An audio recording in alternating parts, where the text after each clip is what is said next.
الحمد لله وكفى وسلام على عباده الذين اصطفى أما بعد فأعوذ بالله من الشيطان الرجيم بسم الله الرحمن الرحيم إن أكرمكم عند الله أتقاكم صدق الله العظيم আল্লাহ তাবারক ওয়া তাআলা পবিত্র কালামুল্লাহ শরীফে বলেছেন ইন্না আকরামাকুম ইনদাল্লাহি আতকাকুম। আল্লাহ তাআলার সবথেকে নিকটবর্তী বান্দা হলো সেই যার ভিতরে আল্লাহ তাবারক ওয়া তাআলার ভয় এবং ভীতু থাকবে। আল্লাহ তাআলার কাছে সম্মানিত ব্যক্তি সেই যার ভিতরে আল্লাহ তাবারক ওয়া তাআলার ভয় বেশি থাকবে।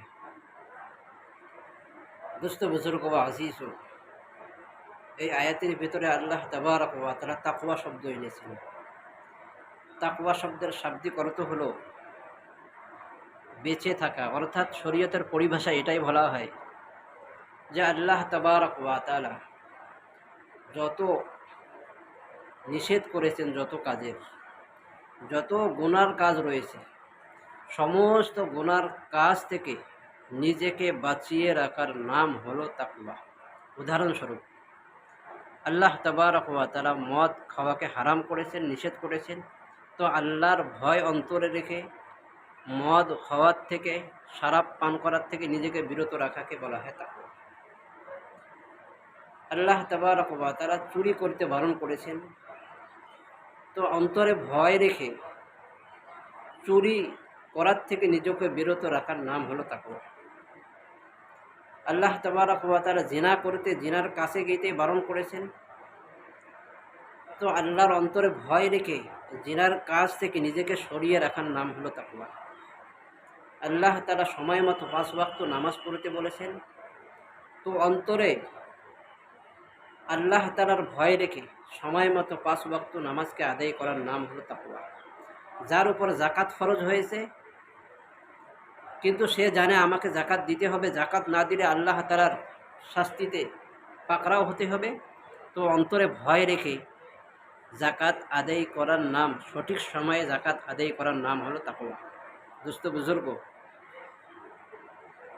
তো খোলাসায় কালাম হলো এটাই, কথার সারাংশ হলো এটাই যে আল্লাহ তাবারক ওয়া তাআলা যে সমস্ত কাজ থেকে বেঁচে থাকতে বলেছেন, নিষেধ করেছেন, সমস্ত খারাপ কাজ থেকে নিজেকে বাঁচিয়ে রাখার নাম হলো আল্লাহর ভয়ে, আখেরাতের ভয়ে, আল্লাহ তাআলার সম্মুখে আমাকে দাঁড়িয়ে হিসাব দিতে হবে, সেই ভয় রেখে নিজেকে বাঁচিয়ে রাখার নাম, সমস্ত কুকর্ম থেকে বাঁচিয়ে রাখার নাম হলো তাকওয়া।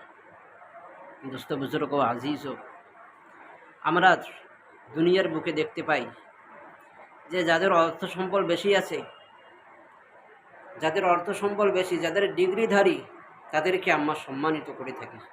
কিন্তু আল্লাহ তাবারক ওয়া তাআলার কাছে কোনো সম্পদ দিয়ে সম্মানিত হওয়া যায় না, কোনো উচ্চ শিক্ষায় সুশিক্ষিত হলে তার ভিতরে সম্মান পাওয়া যায় না।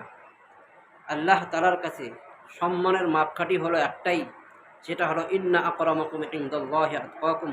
যার ভিতরে আল্লাহ তাবারক ওয়া তাআলার ভয় ভীতি বেশি থাকবে, যে আল্লাহ তাআলার নিষেধাজ্ঞা থেকে নিজেকে বাঁচিয়ে রাখতে পারবে, গুনাহের সমস্ত কাজকে আল্লাহর ভয়ে ছেড়ে দিয়ে নিজের নফসকে কন্ট্রোল করে সমস্ত গুনার কাজ থেকে বাঁচিয়ে রাখতে পারবে, সেই হলো আসল তাকওয়া, সে হলো আসল মুত্তাকি, সে হলো আসল পরহেজগারী।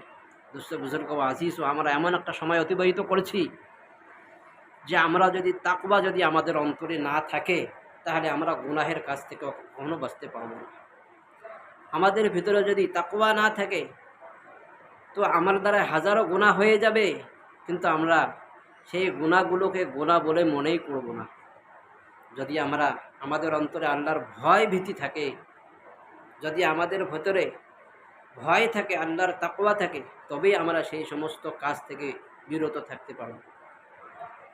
এই তাকওয়া সম্পর্কে জানাবে রাসূলুল্লাহ সাল্লাল্লাহু আলাইহি ওয়াসাল্লামকে জিজ্ঞাসা করা হয়েছিল। হযরত আবু হুরায়রা রাদিয়াল্লাহু তাআলা আনহু থেকে বর্ণিত, হুজুরকে জিজ্ঞাসা করা হয়েছিল, কিলা ইয়া রাসূলুল্লাহ মা আকসারু মা ইউদখিলুল জান্নাহ, যে মানুষকে জান্নাতে প্রবেশ করার জন্য কোন কাজটি সবথেকে বেশি প্রয়োজন হবে, অর্থাৎ কোন কাজের মাধ্যমে আল্লাহ তাআলা মানুষকে বেশি জান্নাতে প্রবেশ করাবেন।